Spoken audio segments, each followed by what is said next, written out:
चंचुला के प्रयत्न से पार्वती जी की आज्ञा पाकर तुम्बरु का विंध्याचल पर्वत पर शिव पुराण की कथा सुनाकर विदु का यथोचित उद्धार करना तथा उन दोनों दंपतियों का शिव धाम में सुखी होना। ई पूरा इम्मा आई के वहां का बींद ने भी रेडी करवा ली दो, वह भक्ति खीदी वह तो तरी बनवा का बेन ने भी हुदो करवा ली दो, कंग वही माँ पापी हो ने वह ने भी वह तरा ली दो। सूत जी बोले, सोनक एक दिन परमानंद में मिगन हुई चंचुला ने उमा देवी के पास जाकर प्रणाम किया और वे दोनों हाथ जोड़कर वे उनकी स्तुति करने लगी। और चंचुला बोली, गिरजा नंदनी सगंध माता उमे मनुष्य ने सदा आपका सेवन किया है। समस्त सुखों को देने वाली शंभु प्रिय आप ब्रह्म स्वरूपिणी है। विष्णु और ब्रह्मा आदि देवताओं द्वारा सेव्य हैं। आप ही सरगुण और निर्गुण है तथा आप ही सूक्ष्म सचिंदा स्वरूपिणी और आधा प्रकृति है। आप ही संसार की सृष्टि पालन करने वाली और संहार करने वाली है। तीनों गुणों का आश्रय भी आप ही है। ब्रह्मा, विष्णु और महेश्वर इन तीनों देवताओं का आवास स्थान तथा उनकी उत्तम प्रतिष्ठा करने वाली पराशक्ति आप ही है। सूत जी कहते हैं, सोनक इस सद्गति प्राप्त हो चुकी थी। वे चंचुला इस प्रकार महेश्वरी उमा देवी की स्तुति करके सिर झुकाए चुप हो गई। उसके नेत्रों में प्रेम के आंसू उमड़ आए थे।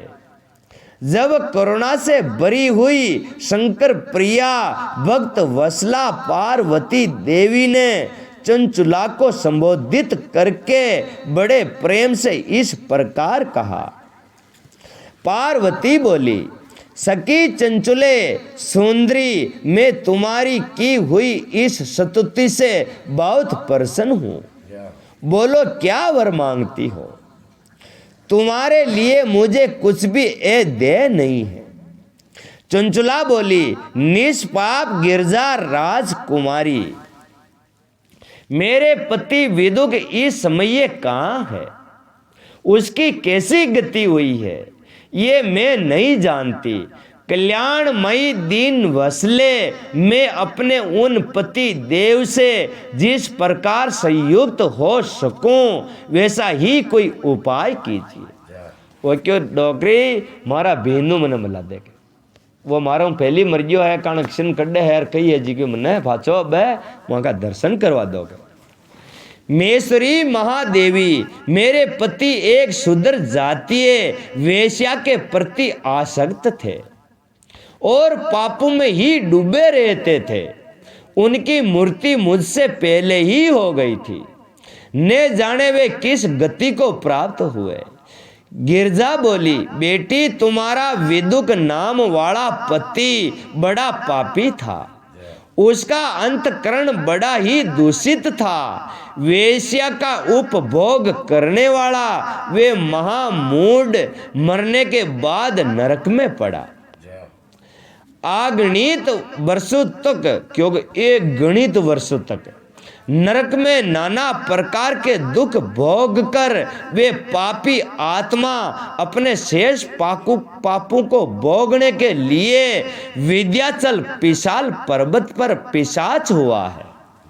वो गणा साल तो वो नरक में हो गया और गणा साल तो वो है थोड़ा गणा बाकी रह गया जो विंध्याचल पर्वत पे भोग रहो है के। इस समय वे पिशाच अवस्था में ही है और नाना प्रकार के कलेश उठा रहा है। वे दुष्ट वहीं वायु पीकर रहता और सदा सब प्रकार के कष्ट सहता है। सूत जी कहते हैं, सोनक गौरी देवी की ये बात सुनकर उत्तम व्रत का पालन करने वाली चंचला उस समय पति के महान दुख से दुखी हो गई। फिर मन को स्थिर करके उस ब्राह्मण पत्नी ने व्यक्तित हृदय से महेश्वर को प्रणाम करके पुण्य पूछा। चंचुला बोली, महेश्वरी महादेवी मुझ पर कृपा कीजिए और दूषित कर्म करने वाले मेरे उस दुष्ट पति का अब उद्धार कर दीजिए। तो वहां को भी अंधता आप उद्धार कर दोगे। देवी कुत्सित बुद्धि वाले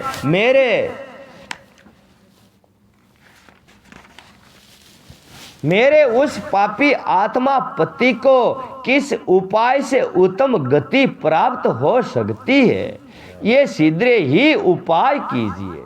आपको नमस्कार है। वो क्यों मारो बीन रेडी है वे वह दो इंदाता थे तो बताओगे।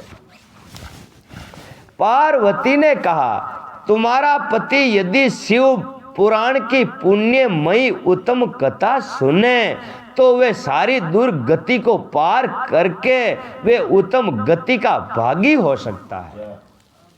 वो क्यों थारो बींद शिव पुराण की कथा सुन ले वो तो वहां की गति भेजा वो दूजे तो वो भूतड़ो बनियोड़ो ही रे। देख लो। पार्वती ने कहा,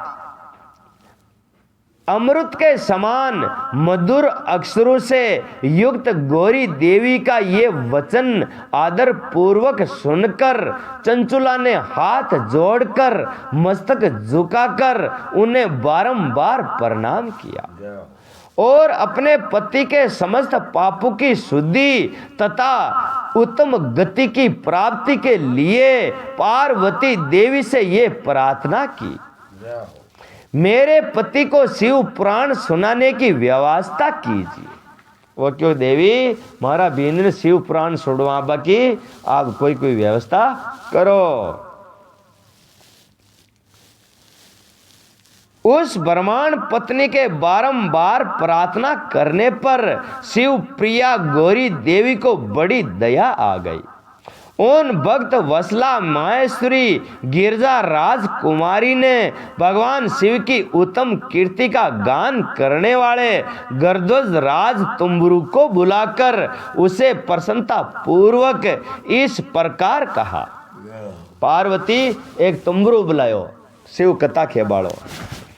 तुम्बरू, तुम्हारी भगवान शिव में प्रीति है। तुम मेरे मन की बातों को जानकर मेरे अभिष्ट कार्यों को सिद्ध करने वाले हो, इसलिए मैं तुमसे एक बात कहती हूँ, तुम्हारा कल्याण हो। तुम मेरी इस सखी के साथ शीघ्र ही विंध्याचल पर्वत पर जाओ।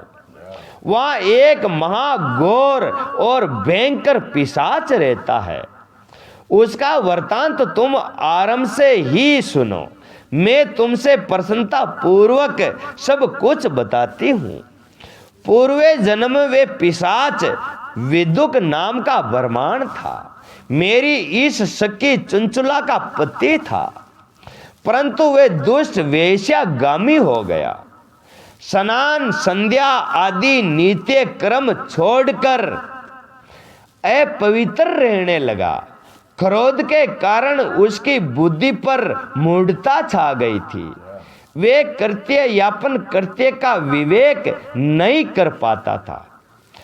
अव्यय भक्षण, सज्जनों से देश और दूषित वस्तु का दान देना, यही उसका स्वाभाविक क्रम बन गया था। वे अस्त्र शस्त्र लेकर हिंसा करता और बाएं हाथ से खाता था। तीनों को सताता और कुकर्ता पूर्वक पराये गुरु में आग लगा देता था। चांडाल से प्रेम करता और प्रतिदिन वेश्या के संपर्क में रहता था। बड़ा दुष्ट था। वे पापी अपनी पत्नी का परित्याग करके दुष्टों के संग में ही आनंद मानता था। वे मृत्यु पर्यंत दुराचार में ही फंसा रहा। फिर अंतकाल आने पर उसकी मृत्यु हो गई। वे पापियों के भोग स्थान घोर नरक में गया और वहाँ बहुत से नरकों में उपभोग करके वे दुष्ट आत्मा जीव इस समय विंध्याचल पर्वत पर पिशाच बना हुआ है। वहीं वे दुष्ट पिशाच अपने पापों का फल भोग रहा है। तुम उनके आगे प्रयत्न पूर्वक शिव पुराण की उस दिव्य कथा का प्रवचन करो जो परम पुण्यमयी तथा समस्त पापों का नाश करने वाली है। शिव पुराण की कथा का श्रवण करने से उत्कृष्ट पुण्य कर्म है, उसे उसका हृदय शीघ्र ही समस्त पापों से शुद्ध हो जाएगा और वे प्रेत योनि का परित्याग कर देगा। इंसानी जितने इंसान वाला कर्म न करे तेरे वो प्रेत योनि में रहे और शुद्ध कर्म करवा लागे जो वो देव जोनी में ने आवे और वे प्रेत योनि का परित्याग कर देगा। उस दुर्गति मुक्त होने पर विदुक नाम के पिशाच को मेरी आज्ञा से विमान पर बिठाकर तुम भगवान शिव के समीप ले आओ। वो क्यों वहां को शुद्ध ही हो वो और लारे को लारे वन और लेर आज या हुण जितरी को एक ही बाड़ी में जितरे वहां को आत्मा वहां की पवित्र हो जाए। सूजी कहते हैं सोनक महेश्वरी उमा के इस प्रकार आदेश देने पर गर्दराज तंबुरु ने मन ही मन में बड़े प्रसन्न हुए। उन्होंने अपने भाग्य की सराहना की। तत्पश्चात उस पिशाच की सती साध्वी पत्नी चंचुला के साथ विमान पर बैठकर नारद के प्रिय मित्र तंबुरु वेग पूर्वक विंध्याचल पर्वत पर चले गए।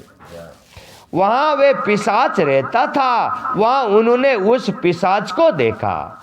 उसका शरीर विशाल था और ठोड़ी बहुत बड़ी थी। वे कभी हंसता, कभी रोता और कभी उछलता था। उसकी आकृति बड़ी विकराल थी। उन भगवान शिव की उत्तम कृति का गान करने वाले महाबली तंबुरु ने उस अत्यंत भयंकर पिशाच को पाशु द्वारा बांध लिया। तदंतर तंबुरु ने शिव पुराण की कथा वाचने का निश्चय करके महा उत्सव युक्त स्थान और मंडप आदि की रचना की।